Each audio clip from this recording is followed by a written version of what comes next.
عليكم ورحمة الله وبركاته. بسم الله والحمد لله والصلاة والسلام على أشرف رسول الله وعلى آله وأصحابه وأتباعه ومن سلك مسلكه ودعا بدعوته إلى يوم الدين. أما بعد فأوصيكم وإياي أولا بتقوى الله. സ്റ്റേജിൽ ഉപവിഷ്ടരായ വിശിഷ്ട വ്യക്തികളെ,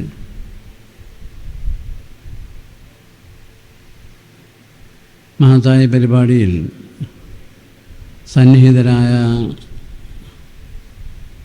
PG വിദ്യാർത്ഥികളെ, ഉസ്താദന്മാരെ, സഹോദരങ്ങളെ, അല്ലാഹു സുബ്ഹാനഹു വ തആല നമ്മുടെ ഈ സംഗമം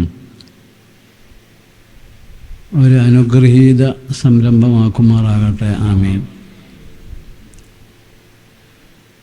അനുഗ്രഹം എന്ന് പറയുമ്പോൾ ഗ്ര എന്നാണ് പറയേണ്ടത്. അനുഗ്രഹീതം എന്ന് പറയുമ്പോൾ ഗൃ എന്നാണ് പറയേണ്ടത്. ചില ആൾക്കാർ മനസ്സിലാക്കാത്ത മാതിരി തോന്നിയതെന്നാണ് ഞാനത് പരാമർശിച്ചത്.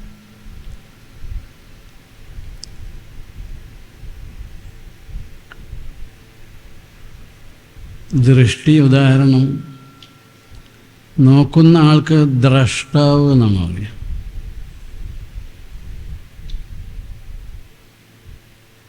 അപ്പോൾ മലയാളം ക്ലാസ് എടുക്കലല്ലാത്തതുകൊണ്ട് ഞാനത് വിടുകയാണ്. ശുദ്ധമായ മലയാളത്തിൽ സംസാരിക്കാൻ പരിശീലിക്കണമെന്നല്ല, അതിന് വാശി വേണം നിങ്ങൾക്ക്.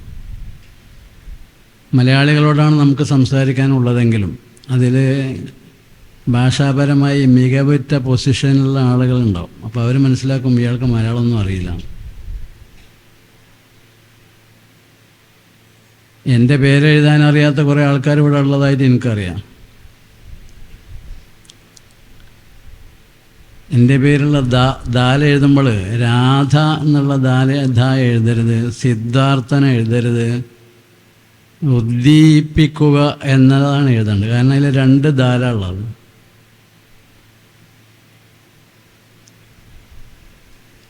ഇരട്ടിപ്പ് വരുന്നതുകൊണ്ട് ഒന്ന് ദയയും രണ്ടാമത്തെ രാധയും ആവുകയില്ല.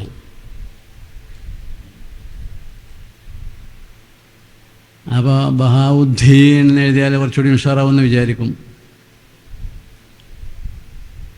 പേരെഴുതാൻ അറിയാത്ത കുറേ ആൾക്കാർ മലയാളി മുസ്ലിങ്ങളിലുണ്ട്. ഇടയ്ക്കൊക്കെ ഞാനത് സൂചിപ്പിക്കുന്നുണ്ട് നിങ്ങളോട്. അത് എന്തിനാണെന്ന് വെച്ചാൽ സ്വയം പേരെഴുതാനെങ്കിലും നമുക്ക് അറിയണമല്ലോ എന്ന് എഴുതിയിട്ടാണ്. അറബി പദങ്ങൾ കൊണ്ട് പേര് വെക്കുമ്പോൾ അറബി അക്ഷരങ്ങൾക്ക് അനുസൃതമായിട്ടുള്ള അക്ഷരങ്ങളാണ് അതിൽ ഉപയോഗിക്കേണ്ടത്. ഉദാഹരണം അഷ്റഫ്, അതൊരു അഫ്ആലു തഫ്ളീൽ വസ്ന, അറബി ഭാഷയാണ്. അപ്പം കഷായം എന്നുള്ള അക്ഷരം വെച്ച് അഷ്റഫ് എന്ന് എഴുതരുത്, തെറ്റാ. കാരണം അത് അറബി പദമാണ്. അറബിയിൽ 3 പുള്ളിയുള്ള ഷീനാണുള്ളത്. ശേഷാദ്രി എന്ന് പറയുമ്പോൾ തുടക്കത്തിലുള്ള ശേഷാദ്രി, ശശികല അതിലുള്ള ആ മാതയിൽ നിന്ന് വരുന്ന ഏത് പദം എഴുതുകയാണെങ്കിലും എന്ന് എഴുതണം. മേശ, കേശവൻ, മീശക്കാരൻ, ദോശ തിന്നാൻ ആശ.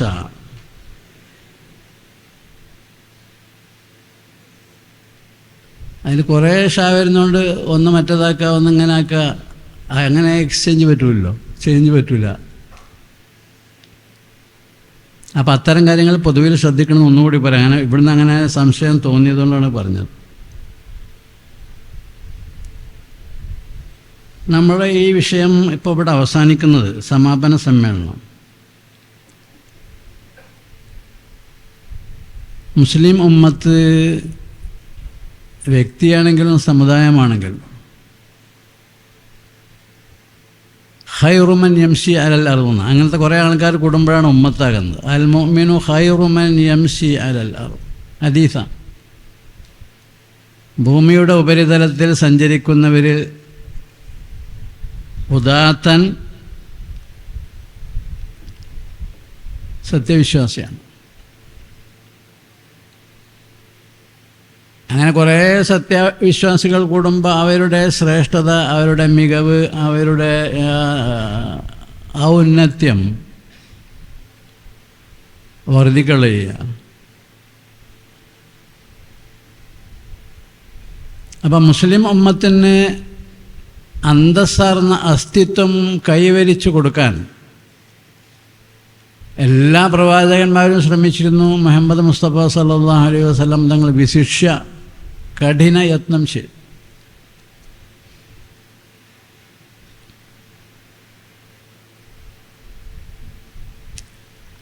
അത് വിശദീകരിക്കാൻ ഇപ്പോൾ സമയമില്ല. മക്കയിൽ നബി തങ്ങൾ ദഅവത്ത് തുടങ്ങി. ആദ്യം 3 കൊല്ലം രഹസ്യമായിട്ടായിരുന്നു, ഇൻഡോർ പരിപാടിയായിരുന്നു. ദാറുൽ അർഖമിലായിരുന്നു ആ പരിപാടി.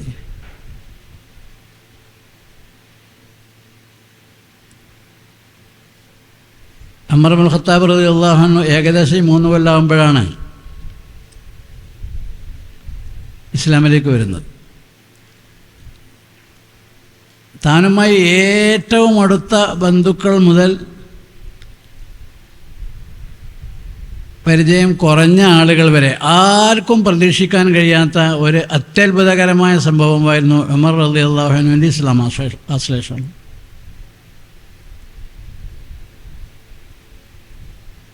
പൊതുവെ നബി തങ്ങൾ ഇങ്ങനെ ദഅവത്ത് നടത്തുമ്പോൾ ഉമർ റളിയല്ലാഹു അൻഹുവിൻ്റെ ശാസ്ത്രവം മനസ്സിലാക്കിയ ആളുകൾ പറഞ്ഞിരുന്നു, ഖത്താബിൻ്റെ കഴുത ഇസ്ലാം മതം സ്വീകരിച്ചാലും ഖത്താബിൻ്റെ മകൻ ഉമർ ഇസ്ലാം മതം സ്വീകരിക്കുകയില്ല.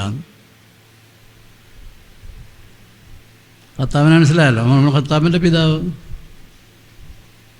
കുതിരയും കഴുതും ആൾക്കാർക്കും ഉണ്ടാവില്ല മരുഭൂമിയിൽ യാത്ര ചെയ്യാനൊക്കെ. ഖത്താബിൻ്റെ കഴുത ഇസ്ലാം മതം സ്വീകരിച്ചാലും ഉമർ ഇസ്ലാം മതം സ്വീകരിക്കുകയില്ല. ഖത്താബിൻ്റെ മകൻ ഉമർ ഇസ്ലാം സ്വീകരിക്കുകയില്ല. അത്രമാത്രം ശത്രുതയായിരുന്നു മഹാനവറുകൾക്ക് ഇസ്ലാമിനോടും പ്രവാചകരോടും മുസ്ലിംകളോടും ഉണ്ടായിരുന്നു.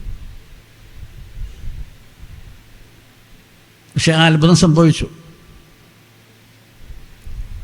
അത്ഭുതം സംഭവിച്ച് താമസിയാതെ നബി സല്ലല്ലാഹു അലൈഹി വസല്ലമ തങ്ങളുടെ അടുത്ത് വന്ന് ഉമർ റളിയല്ലാഹു അൻഹു ചോദിക്കാൻ, നബിയെ, തങ്ങൾ പ്രബോധനം ചെയ്യുന്ന ഈ ആശയം ശരിയല്ലേ? ഓ, ശരിയാണ്. പിന്നെ എന്തിനങ്ങനെ രഹസ്യമായിട്ട് ചെയ്യണത്? പുറത്തിറങ്ങണം നമ്മൾ. ആയിക്കോട്ടെ, ഇറങ്ങുക. നബി തങ്ങളുടെ ദുആയും ഉണ്ടായിരുന്നു അതിൻ്റെ മുമ്പായിട്ട്. അല്ലാഹുമ്മ അയ്യിദിൽ ഇസ്ലാമ ബി അഹദിൽ ഉമറൈൻ. പടച്ചോനെ, രണ്ടിലൊരു ഉമറിനെ, ഒന്ന് അംർ ഇബ്നു ഹിഷാമാണ്, അബൂ ജഹൽ, മറ്റേത് ഉമർ ഇബ്നുൽ ഖത്താബ്. ഉമർ ഇബ്നുൽ ഖത്താബിനെ ഉദ്ദേശിച്ചുകൊണ്ട് സ്വന്തമായ പ്രാർത്ഥനയും ദുആയും നടത്തിയിട്ടുണ്ട് എന്നും ചരിത്രത്തിൽ കാണാം. ഉമർ ഇബ്നുൽ ഖത്താബിനെ ഇസ്ലാമിലേക്ക് കൊണ്ടുവരണമേ.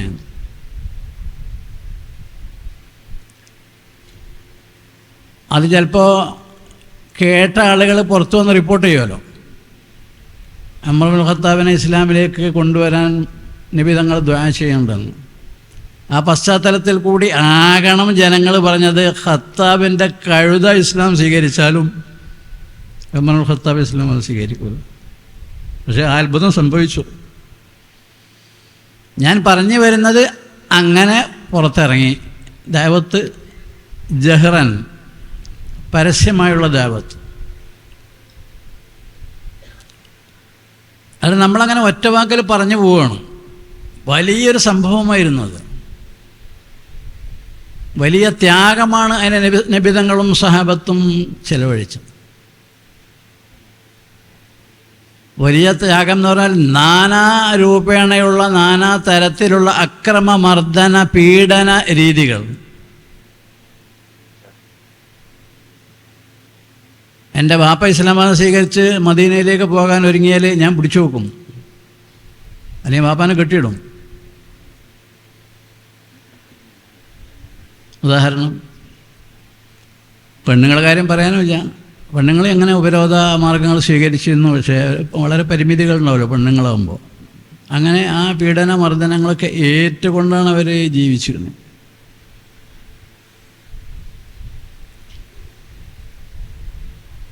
യാ അയ്യുഹല്ലദീന ആമനു ഇന്ന മിൻ ഔലാദിക്കും വഅസ്വാജിക്കും അദുവ്വൻ ലക്കും ഫഹ്ദറൂഹും. സൂറത്തു തഗാബനിലൊരായത്തുണ്ട്, നിങ്ങളുടെ ഭാര്യാസന്തതികളിൽ നിങ്ങൾക്ക് ശത്രുക്കളുണ്ട്, അവരെക്കുറിച്ച് നിങ്ങൾ ജാഗ്രത പാലിക്കണം, അവരെ നിങ്ങൾ സൂക്ഷിക്കണം.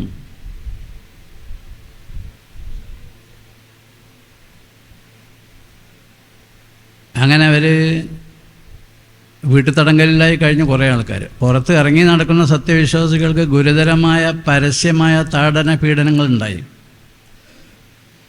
ചരിത്രം നമ്മൾ കേട്ടിട്ടുണ്ടല്ലോ.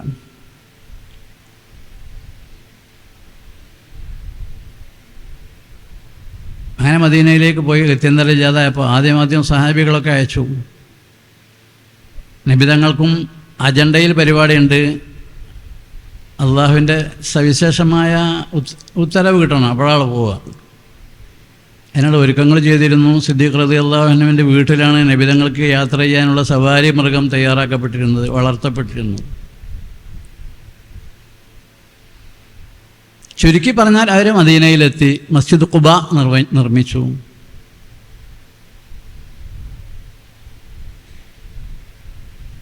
അതിൻ്റെ പണി കഴിഞ്ഞപ്പോൾ താമസിയാതെ, മസ്ജിദ് പറഞ്ഞാൽ ഇന്നത്തെ മാതിരിയുള്ള കൺസ്ട്രക്ഷൻ സംവിധാനമല്ലല്ലോ, എളുപ്പം കഴിയും. ഇത് കഴിഞ്ഞിട്ട് മദീന മസ്ജിദ് ഉണ്ടാക്കി. ഞാൻ സൂചിപ്പിക്കുന്നത് മുസ്ലിമീങ്ങളുടെ സാമൂഹികമായ അസ്തിത്വത്തിനുള്ള അസ്ഥിവാരം നബി സല്ലല്ലാഹു അലൈഹി വസല്ലം തങ്ങൾ നിർമ്മിച്ചു, സംവിധാനിച്ചു എന്ന് ഉണർത്താൻ.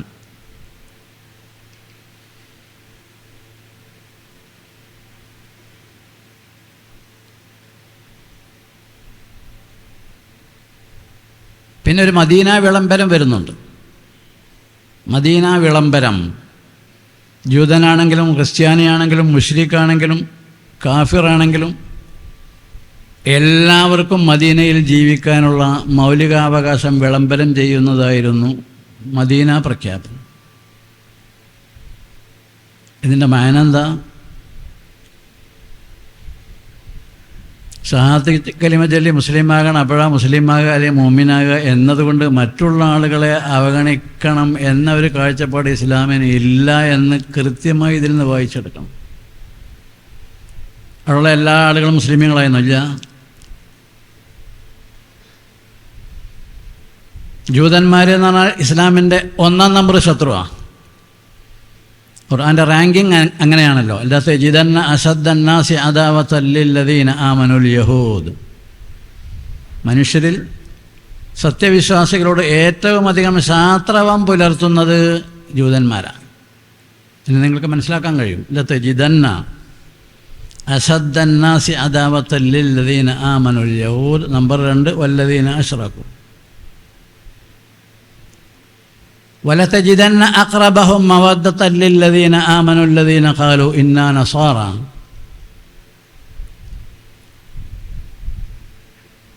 അവരുമായി അടുത്തവർ ക്രിസ്ത്യാനികളാണ് എന്നും നിങ്ങൾക്ക് മനസ്സിലാക്കാൻ കഴിയുക തന്നെ ചെയ്യും.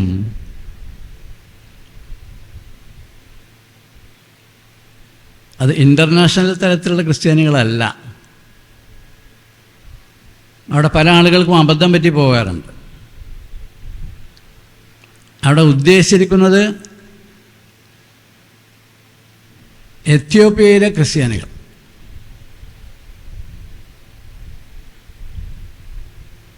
ശരിക്കും മനസ്സിലാക്കണം. ജനറൽ ക്രിസ്ത്യാനികൾ അവിടെ ആണ് എന്ന് പറഞ്ഞ് നിങ്ങൾ വേദോ പ്രസംഗം നടത്തരുത്. അന്താരാഷ്ട്ര തലത്തിൽ ഇസ്ലാം അഭിമുഖീകരിക്കുന്ന ഏറ്റവും വലിയൊരു ശത്രു വിഭാഗമാണ് ക്രിസ്ത്യാനികൾ. ഇങ്ങനെ ഖുർആൻ അങ്ങനെ പറയാം. അങ്ങനെ പറയാറിനാൽ വലതജിദന്ന അഖ്റബഹും മവദ്ദത്തൻ ലില്ലദീന ആമനു അല്ലദീന ഖാലൂ ഇന്നാ നസാറ. എത്യോപ്യയിലെ ക്രിസ്ത്യാനികളാണ് ഈ പറഞ്ഞതിന് വലതജിദന്ന അഖ്റബഹും മവദ്ദ എന്ന് പറഞ്ഞതിന് സാക്ഷാത്കൃതമാകുന്ന സംഭവം. അതുകൊണ്ടാണ് ആ രാജാവ് മക്കയിൽ നിന്ന് പോയ മുശ്രിക്കീങ്ങളെയും കാഫിര്യങ്ങളെയും മുസ്ലിമീങ്ങളെ ഹിജ്റ പോയപ്പോൾ അവരെ സ്വീകരിച്ചത്.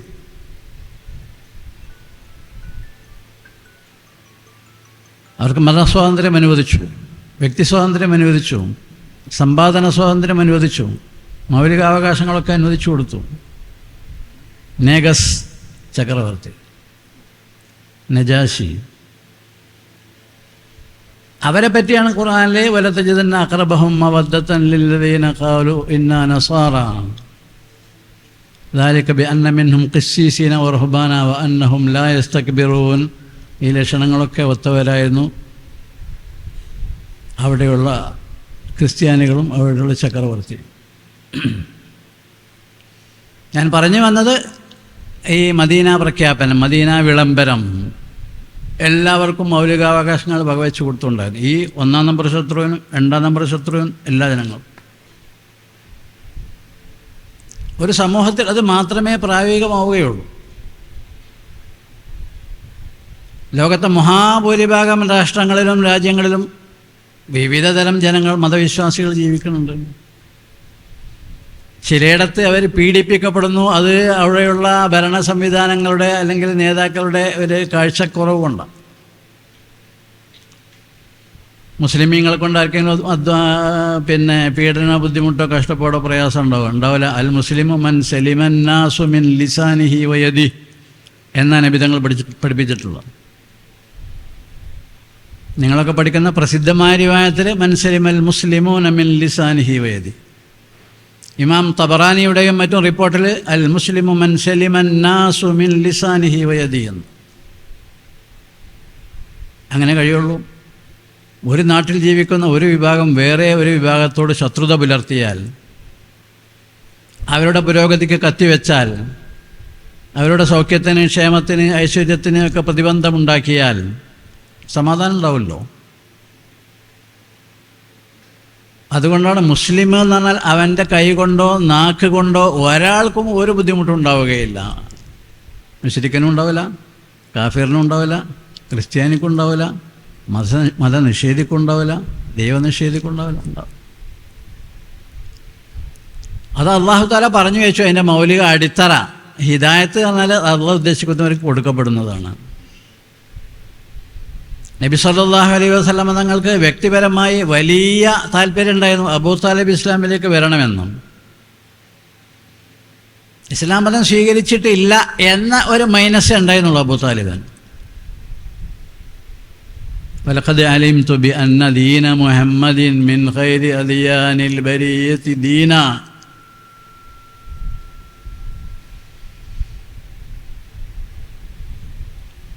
ശത്രുക്കൾ നബിതങ്ങളെ ഉപദ്രവിക്കാൻ വന്നപ്പോൾ നബിതങ്ങളെ സാന്ത്വനിപ്പിച്ച് അബൂ താലിബ് പറഞ്ഞ പദ്യ വരികളുണ്ട്. ഫസ്ദഅ ബിഅംരിക മാ അലൈക ഗളാദത്തുൻ അബ്ശിർ ബിദാക വഖറ മിൻക ഉയൂന. മോനെ, നീ ഉദ്ദേശമാരെ നിൻ്റെ ദീനീ കാര്യങ്ങളായിട്ട് മുന്നോട്ട് പോയിക്കോ.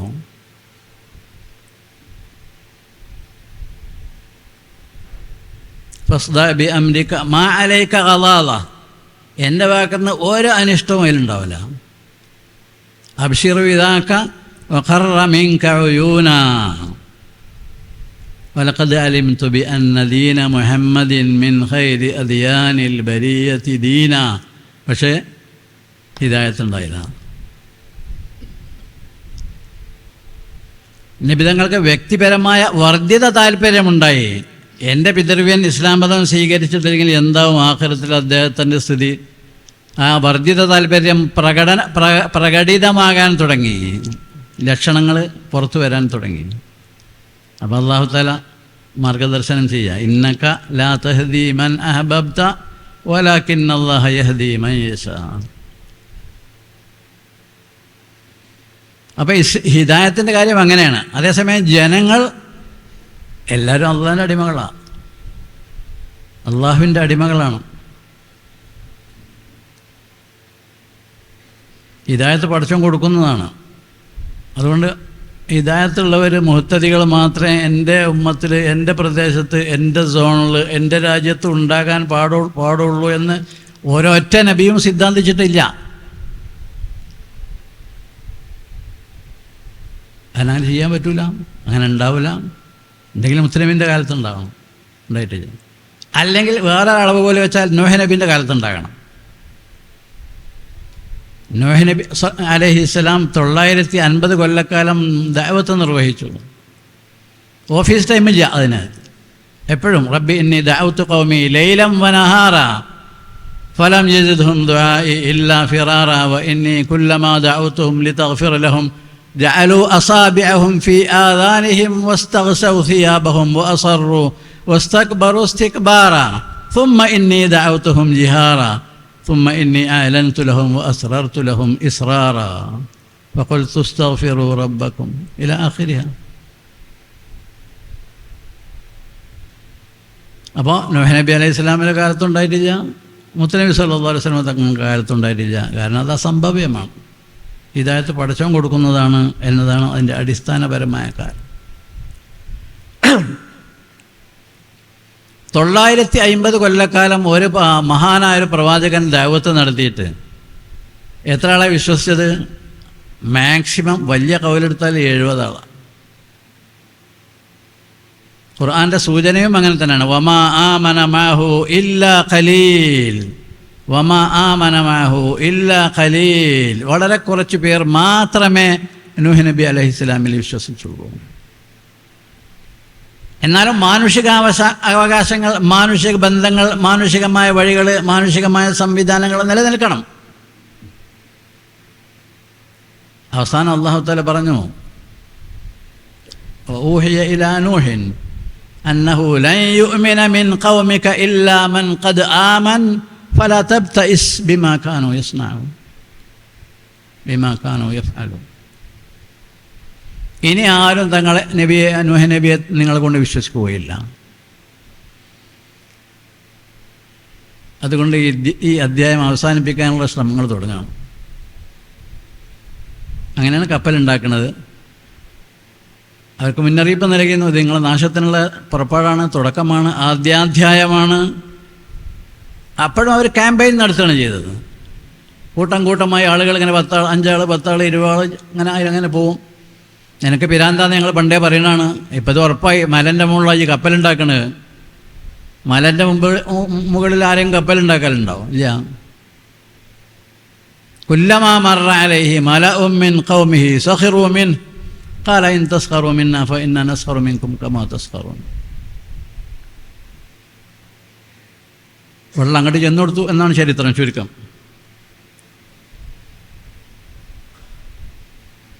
ഞാൻ പറഞ്ഞു വരുന്നത്, സമുദായത്തിൻ്റെയും സമൂഹങ്ങളുടെയും ഒക്കെ നിലനിൽപ്പിന് ആവശ്യമായ സംവിധാനങ്ങളൊക്കെ അള്ളാഹു അവൻ്റെ ശരീഅത്തുകളിൽ എല്ലാം ചെയ്തിട്ടുണ്ട്. മുത്തനബിക്ക് മാത്രമല്ല. അതൊരു മനുഷ്യൻ്റെ മൗലികാവകാശമാണ്. വിശ്വാസം അവൻ്റെ താല്പര്യം അനുസരിച്ചാണ് നടക്കണം. ഒരു മനുഷ്യനെന്ന നിലക്ക് അവൻ അള്ളാഹു കൊണ്ട് സൃഷ്ടിച്ചു വിട്ടാളോ, അതിനുള്ള സംവിധാനങ്ങളുണ്ടാകും. അങ്ങനെയാണ് മഹാനായ നബി സല്ലല്ലാഹു അലൈഹി വസല്ലം തങ്ങൾ ഇസ്ലാമിക ശരീഅത്തിൻ്റെ ഓരോ വശവും, ഓരോ പ്ലാറ്റ്ഫോമും, ഓരോ ഭാഗവും സംവിധാനിച്ചത്. അപ്പോൾ ഭൗതികമായ ശക്തിയും മുസ്ലിങ്ങൾക്കുണ്ടാകണം. തഹ്ദീബിലൊക്കെ ശർഹുൽ അഖായിദിലത് പറഞ്ഞിട്ടുണ്ട്. മുസ്ലിങ്ങൾക്ക് അവരുടെ ഭൗതിക കാര്യങ്ങൾക്ക് മേൽനോട്ടം വഹിക്കാൻ ഒരു ഭരണകൂടം ഉണ്ടായിരിക്കണം, ഒരു ഭരണകർത്താവ് ഉണ്ടായിരിക്കണം.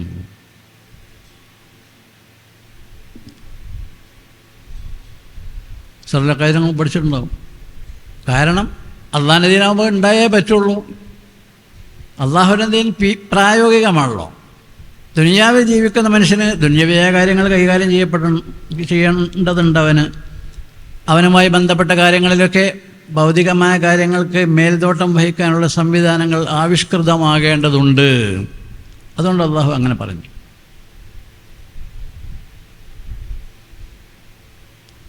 രാജഭരണമുള്ളിടത്ത് രാഷ്ട്രീയ പ്രവർത്തനം ഉണ്ടാവില്ല.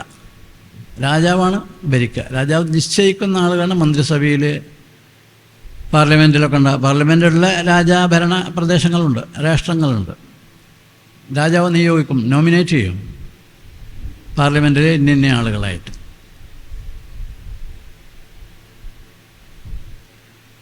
ഞാൻ സൂചിപ്പിക്കുന്നത് അവരുടെ കാര്യങ്ങൾ നിർവഹിക്കപ്പെടേണ്ടതുണ്ടെങ്കിൽ ആ ഫീൽഡിൽ, ആ മൈതാനിൽ നമ്മുടെ പ്രവർത്തനങ്ങൾ ഇരിക്കേണ്ടതുണ്ട്, അത്യാവശ്യമാണ്. ഇന്ത്യ രാജ്യം ഒരു ജനാധിപത്യ രാജ്യമാണ്. 1947 ശേഷം. അപ്പോൾ ഇവിടെ രാഷ്ട്രീയ പ്രവർത്തനങ്ങൾ നടത്തപ്പെടേണ്ടതുണ്ട്, ഉണ്ടാകേണ്ടതുണ്ട്. മുസ്ലിങ്ങൾക്ക് അവരുടേതായ രാഷ്ട്രീയ കാഴ്ചപ്പാടുകൾ ഉണ്ടാവും, അത് നിർവഹിക്കപ്പെടേണ്ടതുണ്ട്. അതിന് രാഷ്ട്രീയ പാർട്ടികൾ വേണം. എല്ലാ രാഷ്ട്രീയ പാർട്ടികൾക്കും എല്ലാവരും പച്ചക്കൊടി കാട്ടൂല, വ്യത്യസ്ത കാഴ്ചപ്പാടുകളുണ്ടാവും. പക്ഷേ മുസ്ലിങ്ങൾക്ക് അവരുടേതായ ഒരു പാർട്ടി സംവിധാനം വേണമെന്ന കാഴ്ചപ്പാടുള്ളവരുടെ ഒരു പ്ലാറ്റ്ഫോമാണ് ഇന്ത്യൻ യൂണിയൻ മുസ്ലിം ലീഗ്. അതിന് സൃഷ്ടിപരമായ, ഫലപ്രദമായ, സുചിന്തിതമായ, ഗുണപരമായ നേതൃത്വം നൽകുന്നവരാണ് സമുദായത്തിൻ്റെ നേതാക്കൾ.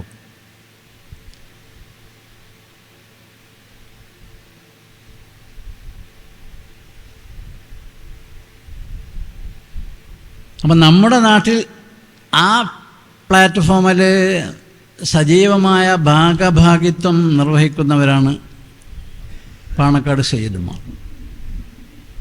അത് അള്ളാഹു അങ്ങനെ ഓരോരുത്തർക്ക് ഓരോ അനുകൂല ഘടകങ്ങൾ, പശ്ചാത്തലങ്ങൾ, സാഹചര്യങ്ങൾ ഉണ്ടാക്കി കൊടുക്കും. അതിൽപ്പെട്ടതാണ്.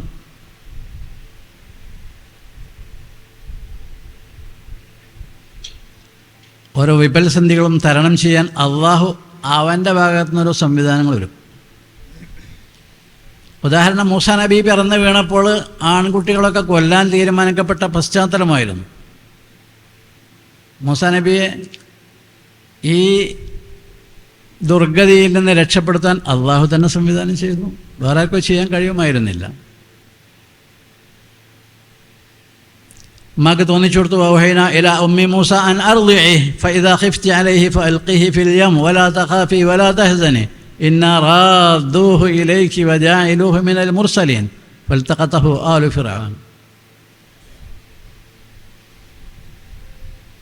അങ്ങനെ പെട്ടിയിലാക്കാൻ പറഞ്ഞു. പെട്ടിയിലാക്കി നൈൽ നദിയിൽ ഒഴുകിപ്പോയി. പെറുക്കിയെടുത്തത് ഫിറൗൻ്റെ മകളെ കുളിക്കാൻ ചെന്നപ്പോൾ അവളാണ് പറഞ്ഞത്. അവൾ ഉത്തരവ് കൊടുത്തു ദാസിമാരോട് പെട്ടിയെടുക്കാൻ. കഥ നിങ്ങൾക്കറിയാം, ഞാനത് വിടുകയാണ്. ഈ പശ്ചാത്തലത്തിൽ അള്ളാഹുവിനല്ലാതെ ഒരു സുരക്ഷാ മാർഗം തുറക്കാൻ കഴിയുമായിരുന്നില്ല. അപ്പോൾ അള്ളാഹു ചെയ്തു.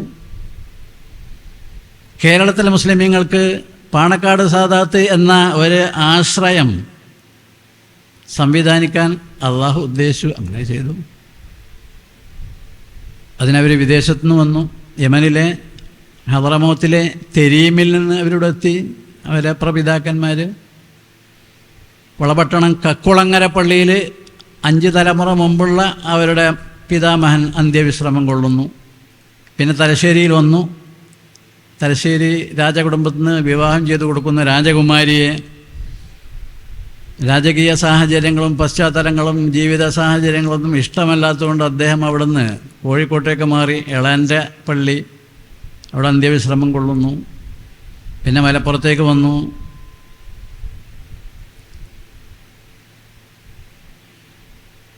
ശുഹദാ പള്ളിയുടെ വടക്ക് ഭാഗത്തേക്ക് ഉയർന്ന സ്ഥലം. അവിടെയാണ് പാണക്കാട്ടെ പൂക്കോയത്തങ്ങൾ അപ്പാപ്പാൻ്റെ ഖബർ. പിന്നെ അവർ പാണക്കാട്ടേക്ക് നീങ്ങി. അങ്ങനെയാണ് പാണക്കാട് PMSA പൂക്കോയത്തങ്ങൾ വരുന്നത്. ഈ ആദ്യ തലമുറ, അല്ലെങ്കിൽ ഈ വളപട്ടണത്ത് വന്ന പിതാമഹൻ മുതൽ തങ്ങൾ വരെയും തങ്ങൾക്ക് ശേഷമുള്ളവരുമൊക്കെ ഉമ്മത്തിൻ്റെ ക്ഷേമത്തിന് വേണ്ടി പ്രവർത്തിച്ചുകൊണ്ടിരിക്കുന്നവർ.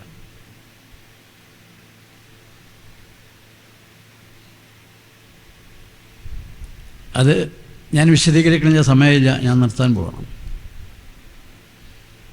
അവർക്ക് ആരെങ്കിലും മദ്രസ ഉദ്ഘാടനത്തിന് ക്ഷണിക്കാൻ വരുമ്പോൾ നമ്മൾ വേറെ ആരെയും വിളിച്ചോളി, എനിക്ക് പിന്നെ വേറെ പണിയുണ്ട്, ഇന്നോടത്ത് പോവുകയാണ്, എന്തെങ്കിലും കാരണം പറഞ്ഞാൽ മതി. ഭംഗിയുള്ള കാരണം തന്നെ പറയാലോ.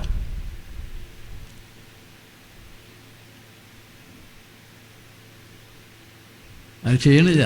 അതിന് മാത്രമല്ല, ഒരു പരിപാടിക്ക് വിളിക്കപ്പെട്ട് പിന്നെ വഴിയിൽ വേറെ സബ്ജക്ട്സ് വരികയാണ്. തങ്ങൾ എൻ്റെ ഹോട്ടലൊന്ന് കയറി ദ്വാരക്കണം, എൻ്റെ അമ്മ വയ്യാതിരിക്കണം, തങ്ങളവിടെ വന്നൊന്ന് പ്രത്യേകം ആശീർവദിക്കണം. അതിനൊക്കെ അവർ കടന്ന് ചെല്ലുകയാണ്. ഒരു സാധാരണ മനുഷ്യന് കഴിയില്ല, ദേഷ്യം പിടിക്കും. ആളുകളൊക്കെ അങ്ങനെ ചുറ്റുഭാഗം നിന്നിട്ട് ഓരോ കഥ അങ്ങനെ പറയാം. ഞാൻ ഗൾഫിലായിരുന്നു, 10 കൊല്ലമായി മടങ്ങി വന്നിട്ട് അങ്ങനെയാണ് ഇങ്ങനെയാണ്. മറ്റയാൾ പറയും എൻ്റെ വാപ്പ നല്ല ആരോഗ്യമൊക്കെ ഉണ്ടായിരുന്നു, പക്ഷേ നിർഭാഗ്യവശാൽ അദ്ദേഹത്തിന് സ്ട്രോക്ക് ഉണ്ടായി, ഇപ്പോൾ ഒന്നിനും വയ്യ, നോക്കാൻ ആളുമില്ല. മൂന്നാമത്തെ ആൾ വേറെ വിഷയം പറയണം.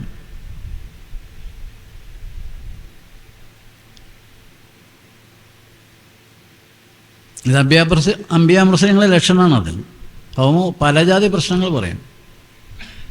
അതിനാണ് അവർ കൗമിൻ്റെ ഇടയിലേക്ക് അങ്ങോട്ട് ഇറങ്ങി ചെല്ലാൻ പറഞ്ഞത്. ഒരു നബിയും റസൂലും വീട്ടിലിരുന്നിട്ട് പിന്നെ 2025 ജനുവരി 1 മുതൽ അള്ളാഹ് റസൂലാക്കിയിട്ടുണ്ട്, എന്നെ കാണാൻ താല്പര്യമുള്ള ഇങ്ങോട്ട് വന്നാൽ മതിയെന്ന് ഒറ്റ നബിയും പറഞ്ഞിട്ടില്ല. നബിമാരുടെ ശൈലിയല്ല അത്. ഈ ജാതി മുസ്ലിങ്ങളുടെ പരിഷ്കർത്താക്കളുടെ രീതി അല്ല അത്.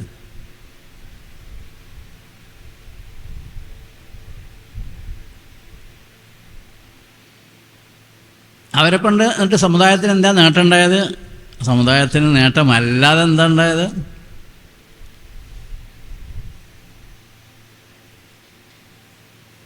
അത് ഞാൻ വിശദീകരിക്കണില്ല. സമുദായത്തിൻ്റെ, മുസ്ലിമീങ്ങളുടെ മാത്രമല്ല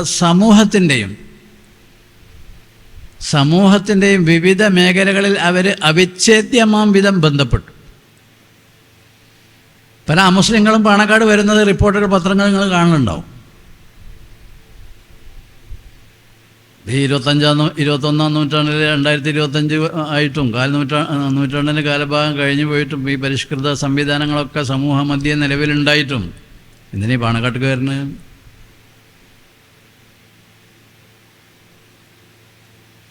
വെറുതെ നിരർത്ഥകമായ ആൾക്കാരും അങ്ങനെ പണി ചെയ്യുള്ളൂ. അപ്പം അത് സംബന്ധിച്ച് ധാരാളം അനുഭവങ്ങൾ സമൂഹത്തിന് പറയാനുണ്ട്.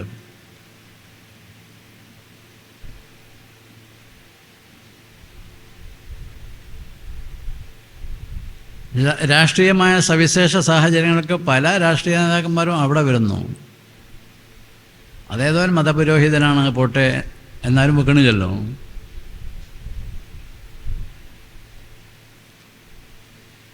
രാജീവ് ഗാന്ധി വന്നു, സോണിയാഗാന്ധി വന്നു, പിന്നെ അതിന് താഴെയുള്ള ആൾക്കാരൊക്കെ വന്നു. അതാണ് സമൂഹത്തിനുള്ള പൊതു നേതൃത്വം. ഞാൻ നേരത്തെ പറഞ്ഞല്ലോ, യൂതന്മാരും ക്രിസ്ത്യാനികളും മുസ്ലിങ്ങളും കാഫിര്യങ്ങളും ഒക്കെ ഉണ്ടെങ്കിലും അവരൊക്കെ ഈ രാഷ്ട്രത്തിൻ്റെ സന്തതികളാണ്. അല്ലെങ്കിൽ ഈ ഉമ്മത്തിൻ്റെ രാഷ്ട്രം എന്ന സങ്കല്പത്തിൽ വ്യത്യാസം ഉണ്ടാവും. ഒരു സോണിൽ അല്ലെങ്കിൽ ഒരു മേഖലയിൽ, ഒരു പ്രവിശ്യയിൽ അവർ ഒന്നിച്ച് ജീവിച്ചിരിക്കുന്നവരാവും.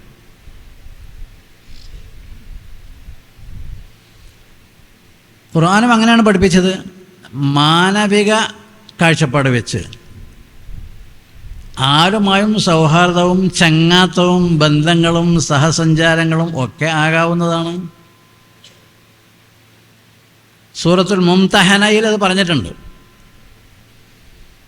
അതേസമയം മതപരമായി നിങ്ങളോട് ശത്രുത വെച്ച് പുലർത്തുന്ന ആളുകളോട് നിങ്ങൾ ആത്മാർത്ഥമായ ബന്ധം പുലർത്തരുത്. മതപരമായി നിങ്ങളോട് ശത്രുത പുലർത്തുന്നവർ. ലാ യൻഹാകുമുല്ലാഹു അനിൽ ലദീന ലം യുഖാതിലൂകും ഫിദ്ദീൻ.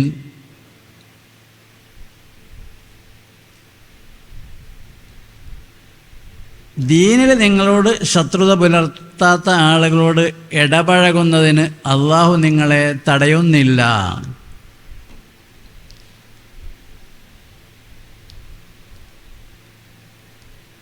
ഇന്നമാ യൻഹാകുമുല്ലാഹു, അതിൻ്റെ മറുവശം സ്വയം വായിച്ച് മനസ്സിലാക്കുന്നതാണ്. അള്ളാഹു തആല തന്നെ പറഞ്ഞു, ഇന്നമാ യൻഹാകുമുല്ലാഹു അനിൽ ലദീന ഖാതലൂകും ഫിദ്ദീൻ വഅഖ്റജൂകും മിൻ ദിയാരികും വളാഹറു അലാ ഇഖ്റാജികും അൻ തബറൂഹും വതുഖ്സിതു ഇലൈഹിം ഇന്നല്ലാഹ യുഹിബ്ബുൽ മുഖ്സിത്തീൻ. പറഞ്ഞു വരുന്നത്, ഇന്ത്യ പോലെയുള്ള ഒരു ജനാധിപത്യ രാജ്യത്തിൽ മുസ്ലിമീങ്ങൾക്ക് അവരുടേതായ ചെറുതും വലുതുമായ മതീയവും അല്ലാത്തതുമായ സാമൂഹികവും സാമുദായികവുമായ സാമ്പത്തികം, രാഷ്ട്രീയം, വ്യക്തിപരം, കുടുംബപരം, വിദ്യാഭ്യാസപരം ഇലാഖിരിഹ എന്തും അത് മറ്റുള്ളവരുടെ കൂടെ ഞങ്ങൾ ഈ രാഷ്ട്രീയ വേദിയിൽ സഞ്ചരിച്ചാൽ അത് വിജയകരമാവുക ഇല്ല എന്ന് ബോധ്യമുണ്ടെങ്കിൽ പിന്നെ അതിന് നിൽക്കരുതല്ലോ. ദൈവനിഷേധം, മതനിരാസം, ഇത് അടിസ്ഥാന സിദ്ധാന്തങ്ങളായി സ്വീകരിക്കുന്ന ആളുകൾക്കൊരു പാർട്ടി ഉണ്ടെന്ന് സങ്കല്പിച്ചോളൂ നിങ്ങൾ. അവരെ കൂടെ കൂടിയ മുസ്ലിമീങ്ങളായിരുന്നു നടക്കും. അവർ മതത്തിനെതിരാ. അവരുടെ അന്താരാഷ്ട്ര മറാജി മസാദുകളിലൊക്കെ അതുണ്ട്.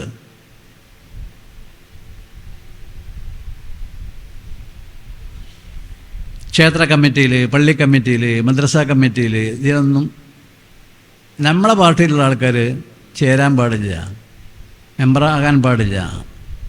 എന്നാൽ അടുത്ത കാലം വരെ പച്ചയായി പറഞ്ഞിരുന്ന ആൾക്കാരെ കൂടെ പിന്നെ എങ്ങനെ കൂടാ? നമുക്ക് നമ്മുടെ മക്കൾക്ക് വിദ്യാഭ്യാസം വേണം.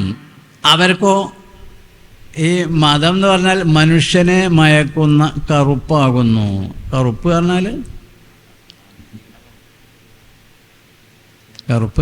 ഒരു മയക്കുമരുന്നാണ്. മതം മനുഷ്യനെ മയക്കുന്ന കറുപ്പാണ്. ഇപ്പം പറഞ്ഞത് നമ്മുടെ മക്കൾക്ക് വിദ്യാഭ്യാസം നൽകണം, ഇസ്ലാമിക വിദ്യാഭ്യാസം നൽകണം. മറ്റേ വിദ്യാഭ്യാസം വേണം. ആതിനാ ഫിദ് ദുനിയാ ഹസന വഫിൽ ആഖിറത്തി ഹസന. അതിന് മതവിദ്യാഭ്യാസം വേണം, മതേതര വിദ്യാഭ്യാസം.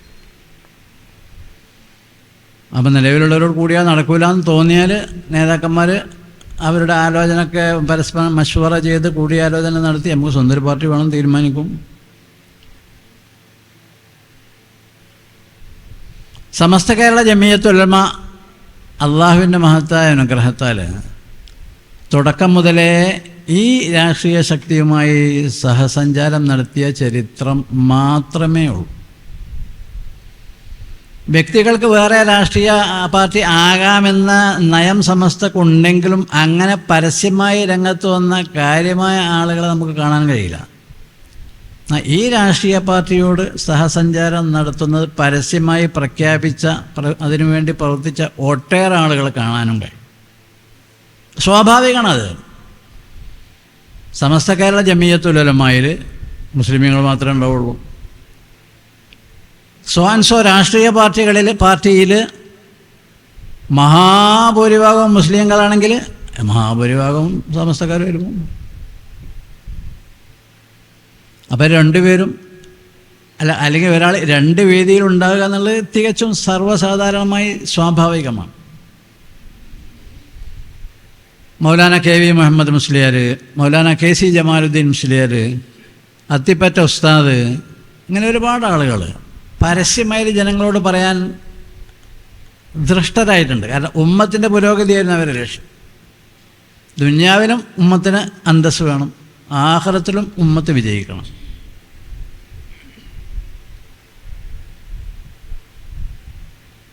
അപ്പം അതാണ് സമസ്തയുടെ ഈ ഒരു നിലപാടിന്, അല്ലെങ്കിൽ പതിറ്റാണ്ടുകളായി പല ഘട്ടങ്ങളിലും നമുക്ക് പ്രകടമായി കാണാൻ കഴിഞ്ഞ ഈ ഒരു സവിശേഷമായ അവസ്ഥക്ക് നിദാനം കാരണം.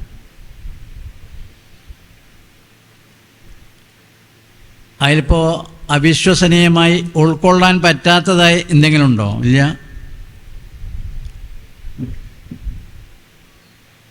രാഷ്ട്രീയ സംഘടനയിൽ മാത്രമല്ല, മതസംഘടനകളിലൊക്കെ മൂല്യശോഷണം വന്നിട്ടുണ്ട്.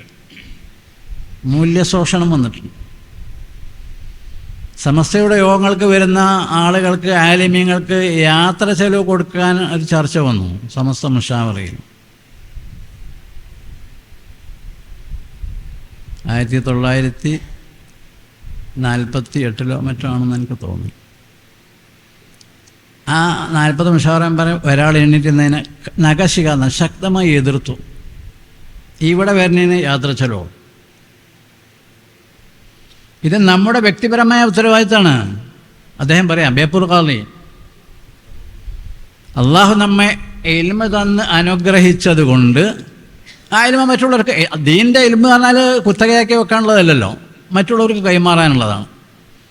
അപ്പോൾ ആ കൈമാറുന്നതിൻ്റെ ഒരു രൂപഭാഗമാണ്, ഒരു രൂപഭേദമാണ് നമ്മളിവിടെ ഒരുമിച്ച് കൂടുക എന്നുള്ളത്. വാലാഫ ഖായിൽ അദ്ദേഹം കൂടി പറഞ്ഞു, ഞാനിവിടെ കോഴിക്കോട്ടങ്ങാടിയിൽ പല ആവശ്യങ്ങൾക്ക് വരാറുണ്ട്. ഡോക്ടറെ കാണാൻ വരലുണ്ട്, ഗുളിക വാങ്ങാൻ വരലുണ്ട്. ബേപ്പൂരിൻ്റെ ഏകദേശം അടുത്താണ്. എനിക്കറിയാം യാത്ര ചെലവ് വരിക, ഞാൻ ഡോക്ടറെ കാണാൻ വരുന്നതിന്, ഗുളിക വാങ്ങാൻ വരുന്നതിന്, അല്ലെങ്കിൽ എൻ്റെ മറ്റാവശ്യങ്ങൾക്ക് വരുന്നതിന് ഇല്ല. പക്ഷേ മഹാഭൂരിഭാഗം ആലിമീങ്ങളും ഇതിൽ പങ്കെടുക്കുന്ന ആളുകൾ വളരെ മിസ്കീന്മാരാണ്, ഫക്കീറന്മാരാണ് എന്നുള്ള ഒരു ഭാഗം പരിഗണിച്ചുകൊണ്ട് യാത്ര ചെലവ് മാത്രം കൊടുക്കാൻ തീരുമാനിച്ചു. ഇത് നിങ്ങൾ അറിഞ്ഞിരിക്കണം, അതിനുവേണ്ടി ഞാനിത് പറയണത്. ഇന്ന് ലഹറല്ലി ബത്തൻ നേരെ കീഴ്മേൽ മറിഞ്ഞു.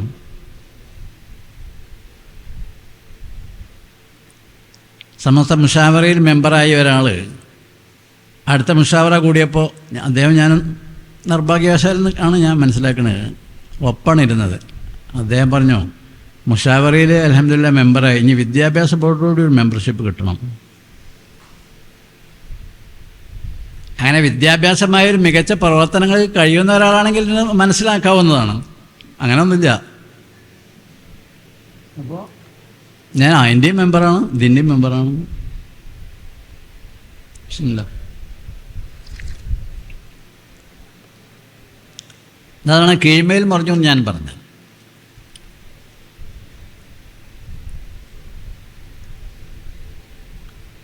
ആത്മാർത്ഥമായി പ്രവർത്തിക്കണം ഏത് സംഘടനയിലാണെങ്കിലും. പക്ഷെ അതൊന്ന് കാണാൻ പ്രയാസമാവും. 1888 ആൾ ഇന്ത്യ കോൺഗ്രസ് ഞങ്ങളന്ന് ഇടയ്ക്കിടയ്ക്ക് യോഗം ചേർന്ന് ചായ കുടിച്ച് പിരിയുമായിരുന്നു എന്ന് ജവഹർലാൽ നെഹ്റുവിൻ്റെ ബാപ്പ എഴുതിയിട്ട്. മൂപ്പര് പേര് മോത്തിലാൽ. അന്നങ്ങനെയാണ്. പക്ഷെ അതല്ലാതെ നിർത്തിവെച്ചില്ല അവർ. ബ്രിട്ടീഷുകാരിങ്ങനെ നാട്ടിൻ്റെ നാനാഭാഗത്തും ശല്യം ഉണ്ടാക്കുമ്പോൾ അതിനൊരു പ്രതിരോധം വേണം, ഉപരോധം ഉണ്ടാകണം, നമ്മൾ തുടർന്ന് പോകണം. കാര്യമായ പരിപാടിയൊന്നും നടന്നില്ലെങ്കിലും അത് അവരങ്ങനെ ഇടയ്ക്കിടയ്ക്ക് യോഗം ചേരും, ചർച്ചകൾ നടത്തും. ആ ഇന്ത്യൻ നാഷണൽ കോൺഗ്രസ് ഇന്ത്യ രാജ്യം ഒന്നായിട്ട് ഭരിച്ചു. അപ്പോൾ ആത്മാർത്ഥരായ നേതാക്കന്മാർ തുടങ്ങി വെച്ച സംവിധാനങ്ങൾക്ക് വകഭേദങ്ങൾ വരും. പക്ഷെ പരമാവധി ധർമ്മബോധമുള്ള, ധാർമ്മിക നിഷ്ഠയുള്ള ആളുകൾ അതിൻ്റെ ശരിയായ മാർഗങ്ങളിലൂടെ കൊണ്ടുപോകാൻ ശ്രമിക്കണം.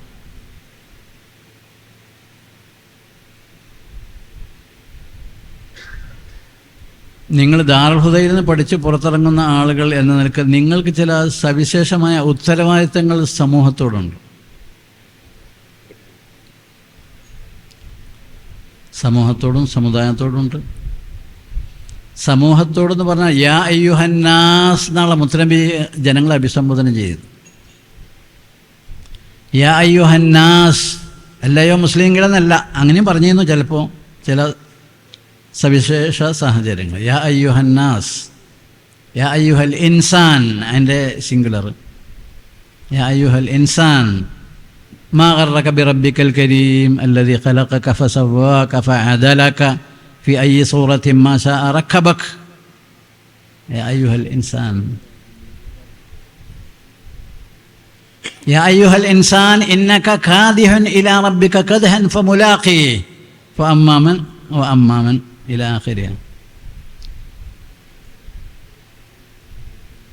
മുത്തനബിയോട് പറയാൻ പറഞ്ഞു, യാ അയ്യുഹന്നാസ് ഇന്നി റസൂലുള്ളാഹി ഇലൈക്കും ജമീഅ. മനുഷ്യനായിട്ട് ആരുണ്ടോ അത്തരക്കാരിലെ ഒക്കെ നിയുക്തനായ റസൂലാണ് ഞാൻ. ഇനി നബിമാർ വരാനില്ല, മുർസലീങ്ങളും വരാനില്ല. മറിച്ച് ആ ഉത്തരവാദിത്വം നിർവഹിക്കേണ്ടത് നിങ്ങളാണ്.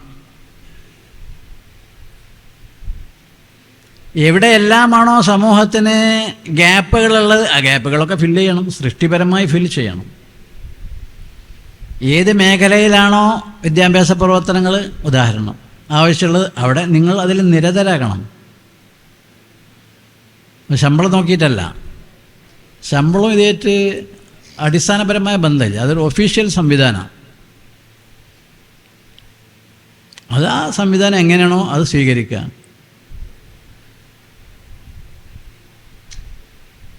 വലിയ സാമ്പത്തിക സുരക്ഷയുള്ള ഒരാളെ സംബന്ധിച്ചപ്പോൾ ഇന്നലെ എനിക്ക് കിട്ടിയൊരു അയാൾക്ക് കടങ്ങളുണ്ട് എന്ന്.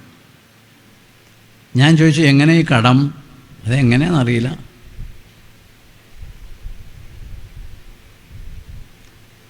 വീട് പണി തുടങ്ങാൻ നേരത്ത് മൂപ്പര് 3 ലക്ഷം റുപ്യ ചോദിച്ചു. അത് കൊടുത്തിട്ടുണ്ടായിരുന്നില്ല.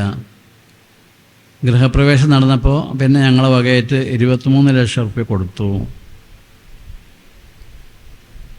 അപ്പോൾ ഈ സാമ്പത്തികമായ ആവശ്യങ്ങൾ പറഞ്ഞാൽ അത് എവിടെ പോയാലും തീരൂല. ലൻ യംല ജൗഫ ഇബ്നി ആദമ ഇല്ല തുറാബ് എന്നല്ലേ. ഞാൻ പറഞ്ഞത് ഈ സാമ്പത്തിക വശങ്ങൾ പരിഗണിച്ചുകൊണ്ട് നിങ്ങൾ സേവന മേഖലകൾക്ക് തീരുമാനം കാണരുത്. അതുകൊണ്ട് വിജയിക്കൂല. കാരണം അത് അള്ളാഹ് തീരുമാനിക്കണമല്ലോ. സാമ്പത്തിക സുഭിക്ഷത, ശാരീരിക ക്ഷേമം, ഐശ്വര്യം, സുഖം, സൗഖ്യം, രോഗവിമുക്തി, ഇതൊക്കെ അള്ളാഹ് തീരുമാനിക്കണം. അങ്ങനെ കേവലം സാമ്പത്തിക കാഴ്ചപ്പാടിൽ മാത്രം പ്രവർത്തിക്കുന്ന ആളുകളെ അന്വേഷിച്ച് കണ്ടെത്തിയാൽ നിങ്ങൾക്ക് അവരുടെ ദയനീയാവസ്ഥ മനസ്സിലാക്കാവുന്നതാണ്.